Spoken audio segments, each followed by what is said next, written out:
Tuloy-tuloy ang maaksyong hapon ng volleyball mula dito sa Phil Oil Flying V Center to San Juan. This is the second game of your Wednesday triple header as Team Motolite clashes against the defending champions of the Open Conference, the Creamline Pool Smashers. Handang-handa na sina Tots Carlos at syempre sa kabilang panig naman nandiyan si Nerissa Hato at it's going to be the face-off of two MVPs of Philippine Volleyball dito lamang sa Premier Volleyball League Open Conference. Your matchups for today po will be between the Motolite team going up against the Creamline Pool Smashers. At mamaya pagkatapos ng match na ito, it will be the Banco Perla Spikers going up against the Pacific Town Army Lady Troopers.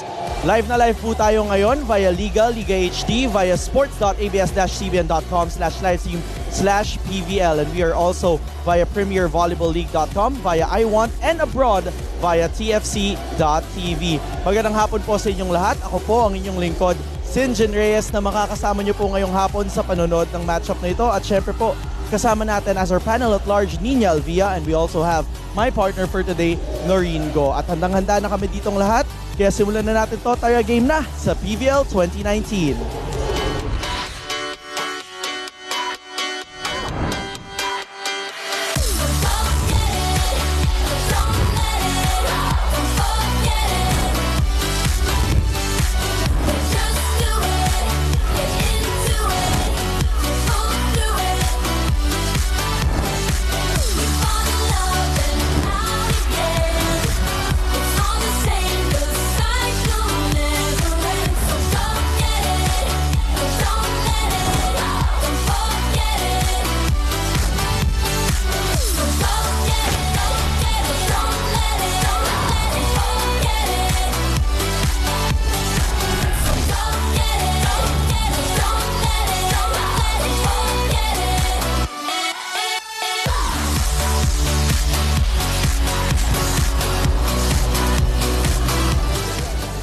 Mga kapamilya, welcome to the PVL Open Conference again.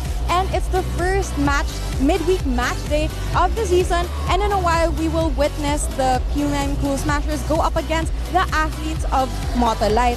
So last weekend, the Creamline Pool Smashers started on the right foot by ending their streak of losing first games by defeating the Air Force Lady Jet Spikers in 3 straight sets. Sinabi nila that they were able to do this dahil well-adjusted na sila sa sistema na ginagamit nila ngayon. At sila, first time nila na complete. At abangan natin mamaya kung paano magsisimula ang season ng Motolite, especially now that we see Milo Pablo warming up because unfortunately she wasn't able to do the last games of the Reinforced Conference, right? Tama yun, Nina, and it's going to be exciting how things will be different for the Motolite team, especially you have Iris Tolenada in their fold now. But before we get into that, discussing the teams, Noreen, how is our team or how will be this competition format for the PVL Open Conference? Well, it's a long tournament, Singe, really. So much volleyball. We have 9 teams, double round robin. Top 4 will advance semis and then the finals. Best of 3 yung semis and finals. So a lot of volleyball action ahead. So no excuse for them to miss any game. So at least 16 games for each team. So it's going to be an exciting eliminations round. Siyempre papunta sa ating semis round in the next few months here at the PVL Open Conference. Pero Nins, may mga bago tayong kapamilya na lagi natin kasama dito. Mayroon din yung mga sasama pa lang sa atin. So anyayahan mo naman sila kung saan nila tayo pwedeng samahan. Yes, of course, that's right. You can join us on Twitter at ABS-CBN Sports and don't forget to use the hashtag PVL2019. But also check out our exclusive photos on Instagram at ABS-CBN Sports and also don't forget, if you want to check out schedules, interviews, and news features, go to Philippines' #1 sports website, sports.abs-cbn.com.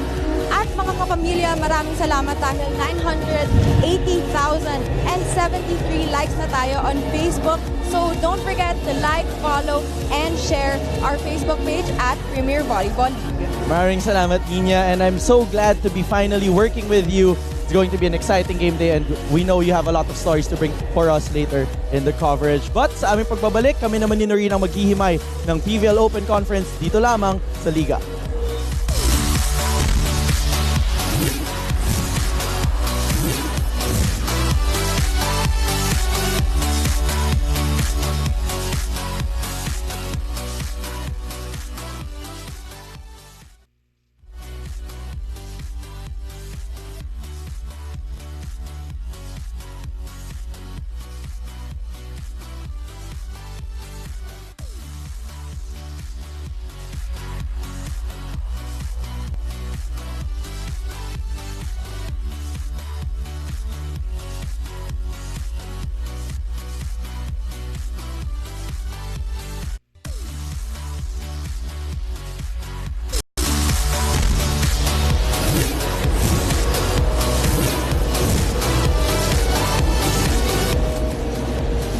napapanood natin ngayon ang protocol sa pagitan ng Motolite team at ng Creamline Cool Smashers.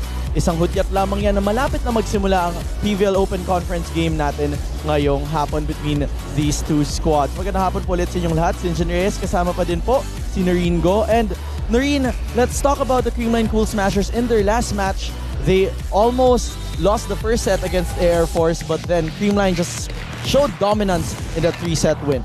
Yeah, I mean, Creamline obviously focusing on this conference and focusing on the crown. Just slow start, as we know that they can be, no? But the important thing is they bounced back and won in three straight sets. So really, a very strong performance and a good start to the team. So they're trying to continue defending their crown in this open conference, but in that match, pure dominance, and we saw how much they nangapaan nung first set, pero pagdating ng second and third set, talagang pure dominance from the Cool Smashers. No, and one thing we have to mention, no, something they should be happy about, they won the non-scoring skills. So yung mga reception dicks, which is normally their weakness or Waterloo. But so far, obviously, they learned from the previous conferences and they want to show that they can do it in defense as well. And speaking of the Creamline Cool Smashers, kasama natin ngayon si Eliza Valdez ng Cool Smashers. Welcome, Lai. Hi, Lai. Hello. Lai, napag-usapan namin ni Coach Ed kanina na isa sa mga tinugunan nyo or pinagtuunan ng pansin noong practice nyo ang inyong depensa. Yun nga ba ang magiging key para masungkit nyo ang panalo dito? Well, sa mga kalaban namin this conference talaga, I think makikita natin na malalakas yung opensa ng mga kalaban namin, lalo-lalo na mga kalaban namin today. It's Motolite. From everywhere, they will attack us from open, middles, and syempre utility. So, I think the key factor na kailangan naming mas gandahan at mas magbigay tuon ng effort is the floor defense, and hopefully the counter-attacks will follow. Well, aside from the skills, no, what did you learn? One thing that you learned from that previous conference that you can improve on coming into this conference. I think one thing we've learned, everyone learned talaga na skills or talent can't win championship. It's really the hard work and the preparation you put into siguro the team also and into the season also para makuha nyo yung mga ina-achieve nyo. Ito naman, Lai, mabilis na tanong. So pre-season interviews na ginawa natin, bukang bibig ng bawat kupunan na ang target ay makasungkit ng panalo sa Creamline Cool Smashers.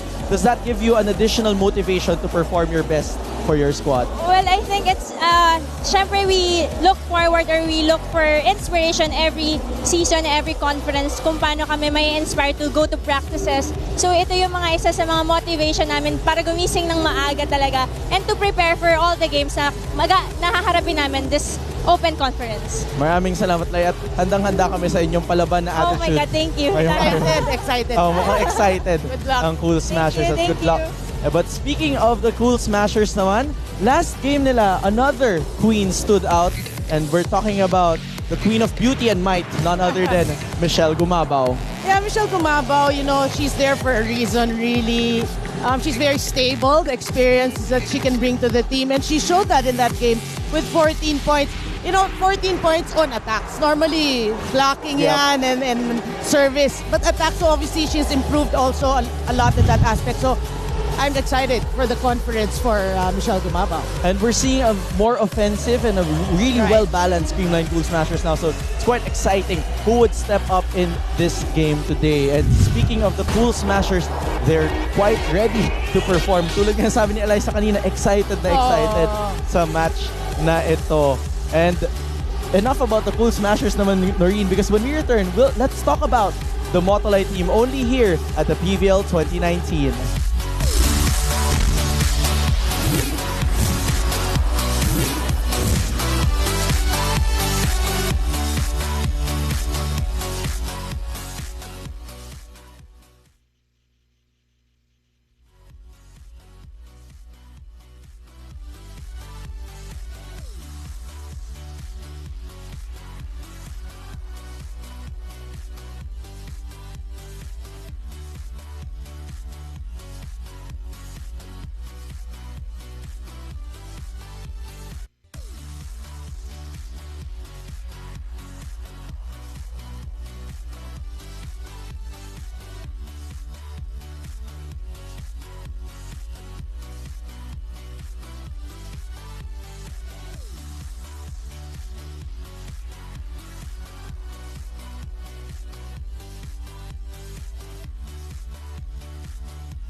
We are back here at the Premier Volleyball League Open Conference. Engineers po, kasama pa din si Noreen Go. And Noreen, quite an exciting team to talk about always is the Motolite team. They're always hyped up when it comes to the preseason. But right now, it's so exciting how they will be performing in this upcoming conference. Yeah, it's always exciting to watch a pretty young team. Their core is a very young team, and I'd like to say young coaches as well.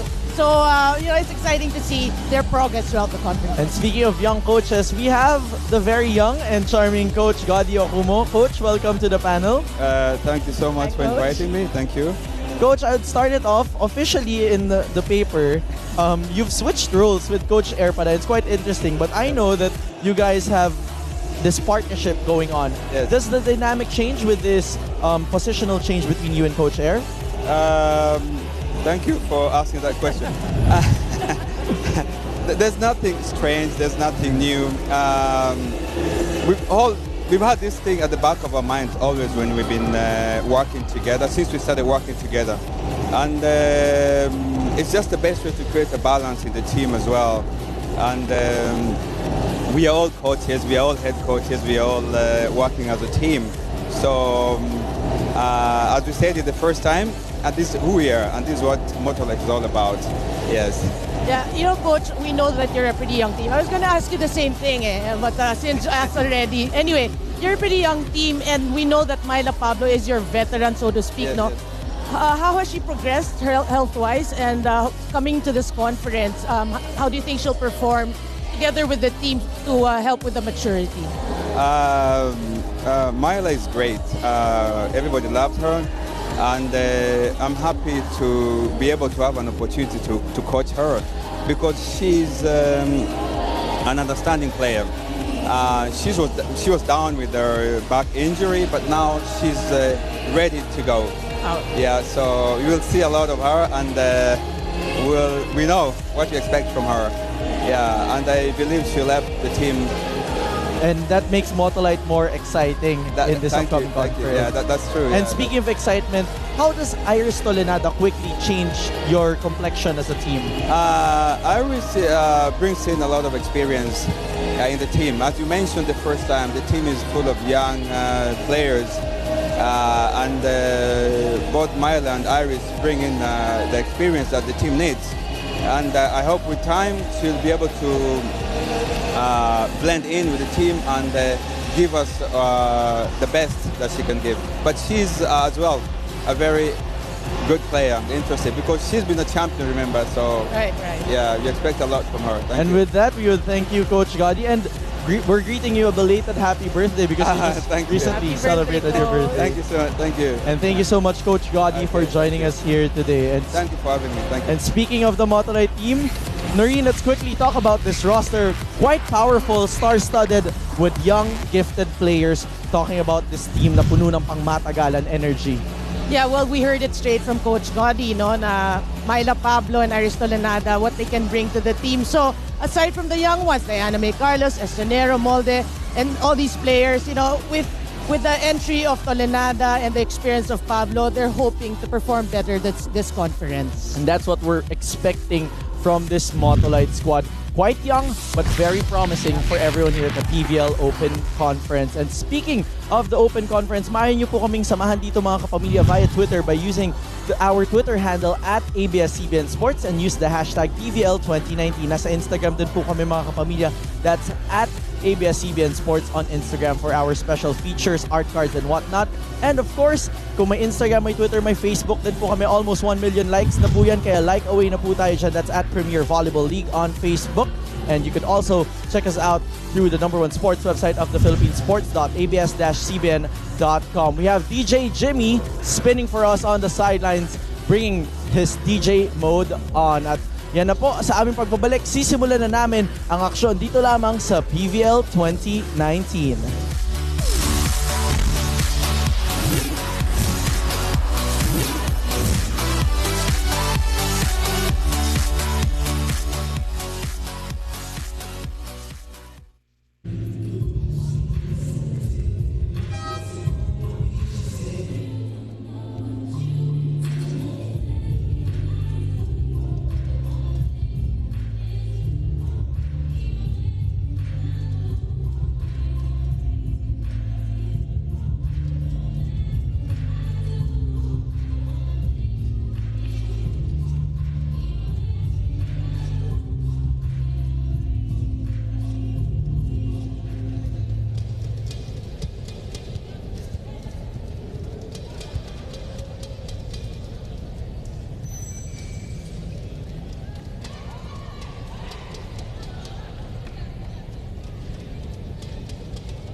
Presenting all officials for this match. First referee, Mr. Erlindo Eusebio. Second referee, Mr. Fernando Velarde. Let us welcome our starters from our defending champions, our Creamline Cool Smashers. Team captain is number 2, Alyssa Valdez. At number 5, Risa Sato. Wearing jersey number 7, Michelle Gumabaw. Number 10, Maria Paulina Soriano. Number 12, Julia Melissa Morado. Number 15, Jessica Margaret Galanza. Liberos, number 11, Kyla Atienza. And number 22, Melissa Gohin. Head coach, Mr. Anson Tai Bundit. Presenting our team from Motolite. At number 8, Myla Pablo. Number 9, Jesma Ramos. Number 10, Maria Lina Isabel Molde. Number 17, Fenella Risha Emnas. Number 18, Diana May Carlos. And number 19, Aisha Lane Ganaban. Liberos, number 7, Jelly Tempiatura and Tony Rose Ponce. Head coach, Mr. Godfrey Okumo. This is our 4th match. And we are back here at the Premier Volleyball League Open Conference. The Cool Smashers just fielded in their first 6 with Valdez, Sato, Gumabaw, Soriano, Morado, Galanza, and starting libero will be Atienza.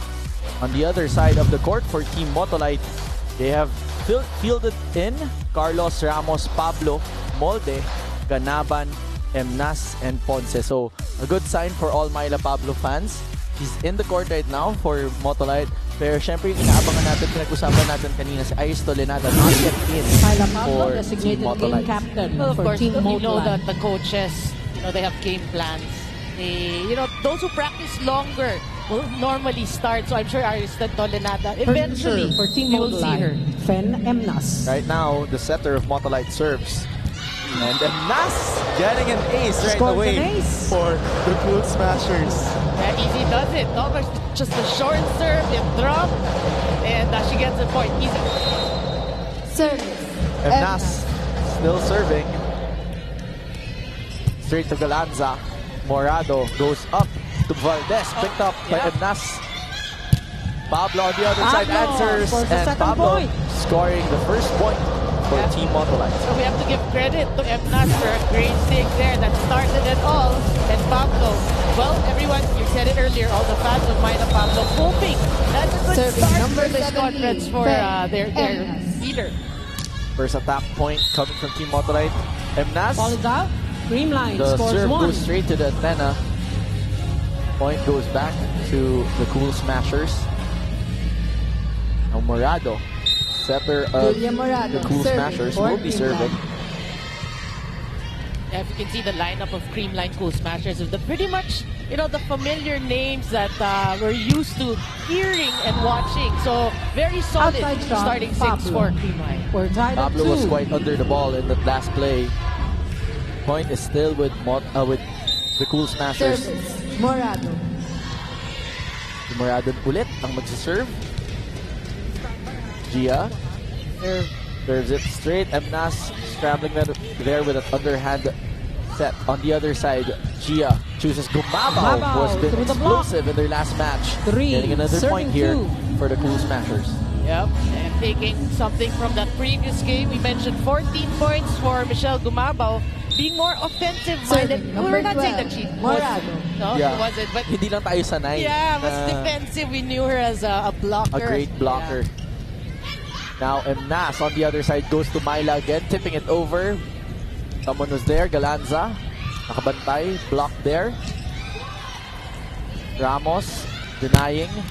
Soriano twice there, but on the other side of the court, Valdez getting a score off the block. Serving And 2. let's go to this report by Nina Alvia. Sinj and Noreen, alam nyo ba na pumunta pa sa klase si Tots Carlos bago ang game na ito?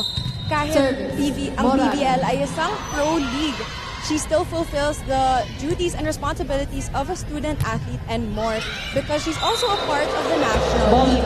Bago inayos niya ang lahat ng schedule niya for the coming months, she had to remember her priorities. Alam niya na she has to commit to Motolite at di rin niya pwedeng pabayaan ang kanyang academics. But she was able to find a balance with all three and just focuses at the task at hand. And she has become the epitome of the belief that if you put your mind and heart into every single thing you do, kaya mong ma-achieve ang lahat na ito. At kita-kita naman natin, buong-buo ang puso ni Tots Carlos dito sa Team Motolite.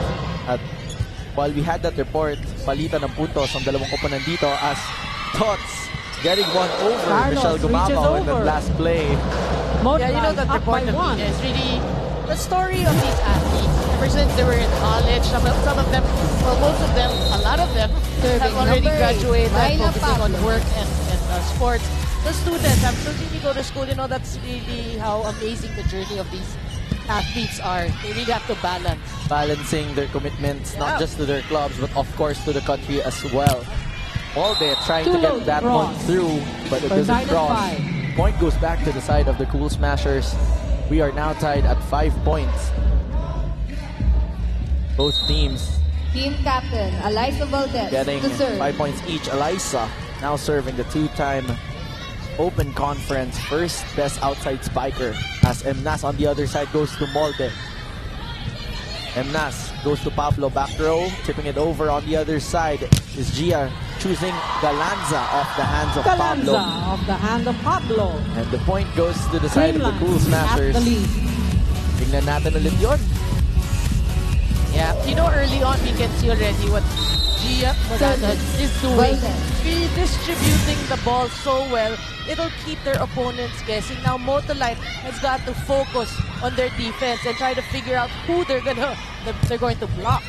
As you can see, Motolite quite scrambling on their side in terms of block. Pero no scramble there. Pablo, full power from the back row this time, going through the hands of Pau Soriano. Let's look at that again.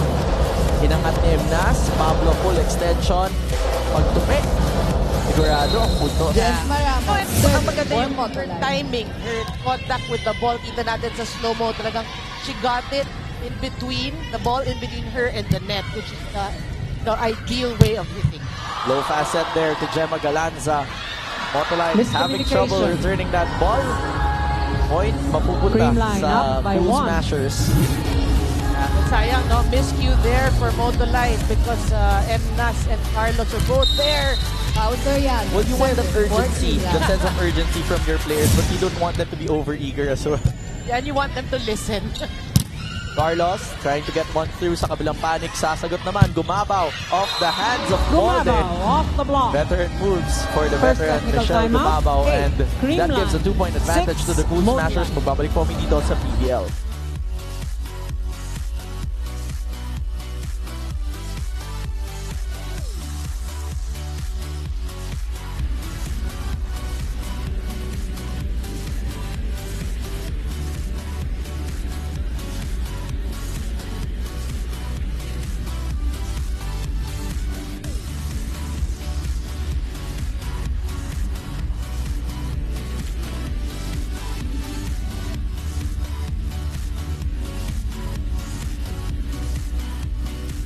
And now you're seeing Coach Apechat Kong Sawat preparing for his match right after this because the backcourt Perla Spikers, we have Z Hervasio and Ana Gopico, will be facing for a rematch yung kanilang bronze battle noong reinforced conference na Pacific Town Army Lady Troopers. So Sue Roses, Nicole Chanzon, Ella De Jesus back in her elevating ways right there, right behind them. So a lot of exciting comeback stories. Tulad nga sabi ni Tito Vico Halili nung nag-score kami, it's a comeback conference for a lot of things. Comeback ni Ella sa spiking, comeback ni Ana Gopico, dito naman comeback ni Iris Tolenada. And also, it goes to show really the progress of the sport, of the league. No? Parang you always want things to get better. We want it to improve. So many new changes, whether comebacks or not. You know, like we just try to give the best entertainment possible. And like a while ago, we had the Renaissance comeback of Manila Santos. Oh yeah, Renaissance. Pero parang almost ready for fighting Sato, for him over kanina. the Pero block. ito, sa ating matchup na ito, 4 na puntos 10, na serving ang 6. abante ng Pool Smashers after that quick tip by Risa Sato. Quite a miscue. They're still effective for the Pool Smashers. That reaction says it all. Soriano. Celebration coming from Risa. Pau Soriano on the serve. Former Adamson Lady Falcon. They go to Molde. Going cross court. Good save. Gemma there, denied by Ganaban and Carlos. Back row, Valdez picked up by Tang Ponce. Valdez off the hand No of one was there Ponce. to keep the ball 11 alive to 6. for Team Motolite. This is inflated to a 5-point lead. Let's look at Valdez wind up again. And look at the way she twisted her body Timeout, Motolite. last minute. And the triple block Yeah. wasn't effective to that, but let's go to the timeout of Coach Gadi Okumu. Guys, our passing is not still good. They're putting us under pressure, okay? They sub once, they sub here. Then they change, they sub here. So what I would ask you guys is, everybody should be ready for those balls. That's one. 2, our defense is still not defined. When we block here, we push in. Square with the ball. Yeah? Don't go in and then slide on the side. Square with the ball. Right. Positive reinforcements there coming from Coach Gadi, but we have here Kathy Bersola,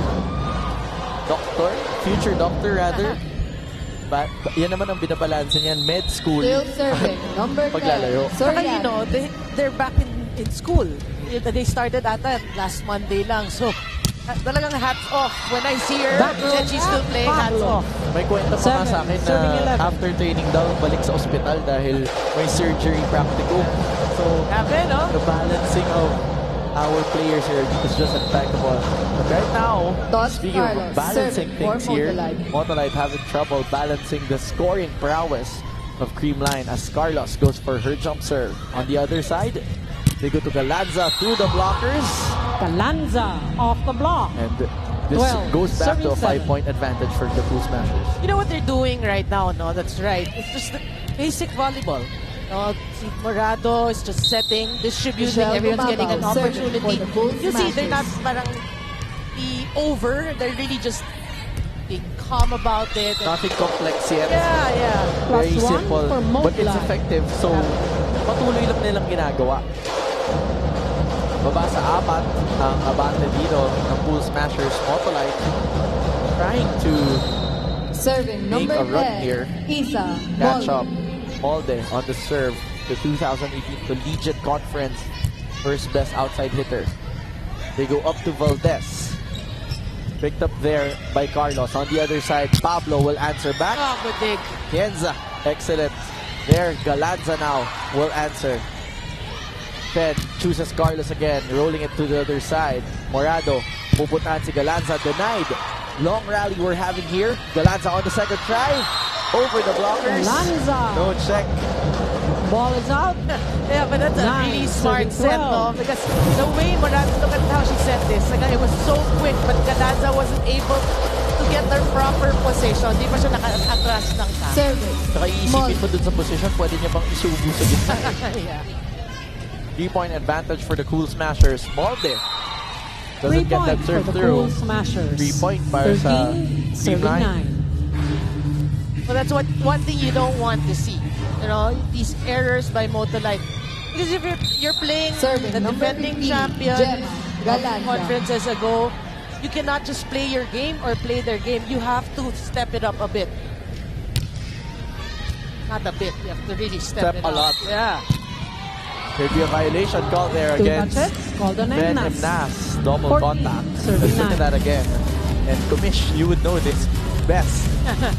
Yeah, you can see, obviously, no, the arm, hands Serving. are Galanza. not square. Balance, yeah. Yeah, not square. Galanza now still serving para sa Cool Smashers. +1 This has for been a Motolite. pattern of this first set, Noreen. Makakakuha ng puntos na maganda after a long rally. Tapos parang napagod sa service, biglang bumibitaw. Konting complacency when it comes to serving. Ai Ganaban. Serving You can for see Motolite. all these the names with their respective awards. The accolades are there, Yeah. quite present. for everyone. Galanza there on the receive. Inangat dito para kay Valdez. Valdez! Down the Manipis on that line, down the Valdez. line hit. 15 That to 10. gives a 5-point advantage for the Creamline team. And let's look at that again. Yeah, she knew exactly where to put it. Challenging the Lisa smaller Sato, blocker serve in for Fen Emna. Creamline.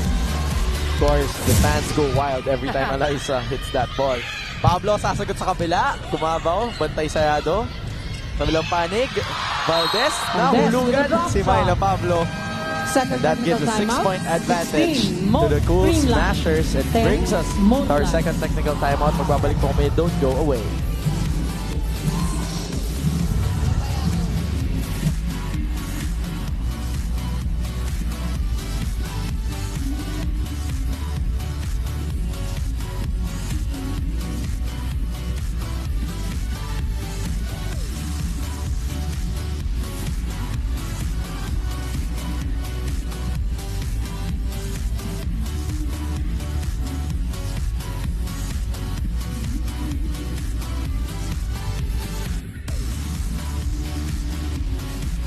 Ito na ang mga fans ng Team Motolite. At syempre, yung mga may hawak ng pink placard na yan, ang mga kasabwat naman ng Cool Smashers na excited lagi dito sa loob ng arena. Even though it's a Wednesday, punong-puno or may laman ang ating arena, no? Kung ang teams, they have dark and light colors, meron din ang fans ng End of the Creamline. second technical Today they're in timeout. That's what I white. noticed Diba? as well. Hindi sila in pink. I'm sure next game. Pink naman. Pinag-uusapan Oo. talaga. Pero- Fair no dun sa team. Pero meron mga Serving obviously, number 5, Risa Sato. don't follow. Or baka, they didn't get the memo. Yeah. Ito, Myla Pablo, pinalusutan. Off the hand of Si Soriano. Pao Soriano on that last 11, play. 16. That gives 1 point again to the Motolite team. This is down to a 5-point advantage for Creamline as Fen Emnas will be Serving serving. number 17, for Team Fen Motolite. Emnas. Fen targets Atienza. Morado goes to the Soriano back with quick the back right. and finding the 17 corner to there was 11. Pao Soriano. Back to a 6-point advantage. Pero ito, kanina lang, they snatched their first win with their debut. Talking about Gia the Morado Choco Mucho serving Flying for Titans. Creamline. You're seeing, well, we saw Kat Tolentino and now Maddie Madayag. Yeah. Itong si Maddie, no, game face before the game, pero after the game, Happy na siya. all smiles. Saka bagay sa kanya na the purple color. Yeah, and the term flying titans with their height 2 touches, and called on their Emnas. jump. 18 to 11. Yeah, but since yet another error there for Motolite, that's what's been plaguing them here in the first set. Oh, they started out pretty Serving. well, but Morado. these little errors keep piling up. So 7-point lead right now for the team. Those freebies are unacceptable, of course, for Team Motolite as Valdez tips it over Pablo. They're on defense. Kabilang panig. Carlos trying to ask for a check there. Our referees Ball clarifying, down. but ball is 19 out. No to check. 11. Point still with the Cool Smashers. Cool Smashers up for an 8-point advantage. And looking at the den of the Cool Smashers, ang dami Serving pang number pwedeng 12, pumasok. Morado. Obviously, we know the depth of this team. They've solidified their bench, they've solidified their first 6, and overall, they're quite a solid team as Atienza picks that ball on the other side. Gumabaw, tipping it over. Basang-basa na ni Myla. Free ball, bibigay ni Emnas. Sa kabilang panig naman, Morado pupunta kay Valdez. Still unstoppable hit the spot. and just finding the line 20 to for the 11. previous hits. There's so many options and everyone's delivering for the Cool Smashers. Of course, Eliza Valdez at the hitting end of that rally. Timeout. This inflates to a Motolite. 9-point advantage to Arena already. This signals Coach Gotti to get another timeout. Let's listen in. Our attacks, we don't execute well. Let's think of our spikes. The passing is working. The sets are good. The next thing is how do we kill these balls? Everywhere we hit, they're there. So let's try wipe out. Myla, try to go up. Don't wipe out. Okay? We are not using our middles. Activate our middles. They have not spiked us in this ball. So this is the time to go for them. And then blocking. Let's avoid giving them easy chance balls. Shoot Yes. it to a corner and put pressure on them. And then block. Chance balls. We push in. Block, block, block. reminders there coming from Coach Okumo. Quite specific about their serves, the little things, the nitty-gritty. Yeah, and reminding the girls to play it smart. Obviously, the defense of Creamline working. So what do you do? How do you outsmart the blockers? Check, hit it through the blockers. It's like that last hit from Tots Carlos.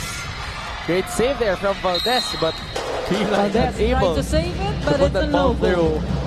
Motolite Down to an 8-point disadvantage for Motolite. Tingnan natin ulit yun. Yeah, but we gotta give aim for effort, really. Yung habol, naabutan naman. If she had more space, probably naabutan talaga. Serving She stopped kasi she was close to hitting Baka the pang aim. football field dapat yung size ng court natin pag ganun. Gumawo there, off the block on the other side. Ramos, picked up by Morado. Galanza tipping it to the other side. Free ball. On the other side, they choose Carlos from the opposite side. And it works Off the block. for Motolites. 13 Yeah, and to Coach 20. Gotti had a point. He reminded Fed Emnas, we haven't used our middles. Not a single ball. Parang it makes their offense so predictable. So in that rally, they were able to use one middle. At least they got to vary. Just to scramble things up. Yeah. 2 consecutive successful plays there. Let's see if they can make it 3 with Carlos again. Tipping it to the other side. Carlos sees a At hole. effective. Ang sunod-sunod na 14 magpuntos to dito 20. ni Tots Carlos. Timeout, Let's look at that again. The wind-up, making it look like it's a power hit, but tipping it to the other side. This brings to a 6-point advantage for Creamline. Trims down, and let's listen in to Coach Ty's timeout. Right. Retrieve, arm stand, shoulder strong. Hey, now one stop tayo. So let's go. Let's get on point. Basta lang isa. Let's go. Happy. My pinlay, yan ang laging sinasabi ni Coach Ty, which means no problem if you translate it. And Hakuna Matata. Japanese. In Thai. Ty, and that's very clear. Walang problema pa. 6 points pa naman. Comfortable pa para sa Creamline. Galanza there. On the receive, they go to Gumabaw. Adding more muscle to that hit. 21 to 14. Yeah, but if you're Motolite, you should be happy. The blockers were there.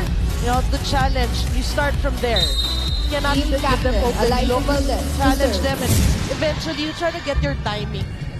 Started with some baby steps first. Pero ito, service ace 22 for to 14. the former best server of the UAAP, 3-time best server, Liza Valdez. Even of the PBL, right? Even of the PBL. Well, the SBL before. SBL, yeah. Because we don't have that service accolade anymore. They go up. Pablo from the back row. Ball is out. No check, no go. 23 to 14. Ball is out. This inflates again to 9-point advantage para sa Cool Smashers. Serving number 2, Motolite right now, Valdez. faced with this huge lead. I think you just gotta go back to basic. Really focus on 1 point at a time to hopefully trim the lead, get some momentum going for Gumabaw the off next the hand set. of Emnas. That's what they were doing earlier. Creamline now However, Creamline at is just set point unstoppable, advantage. freezing them at the moment.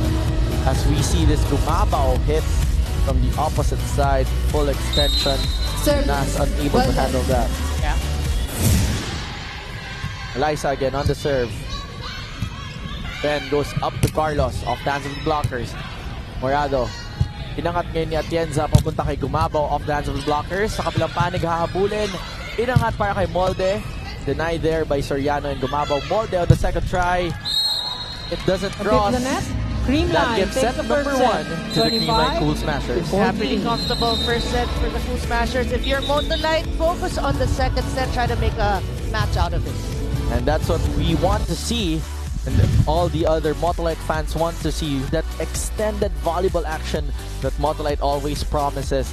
But right now, Creamline snatches set number 1 at magbabalik po kami dito sa PBL 2019.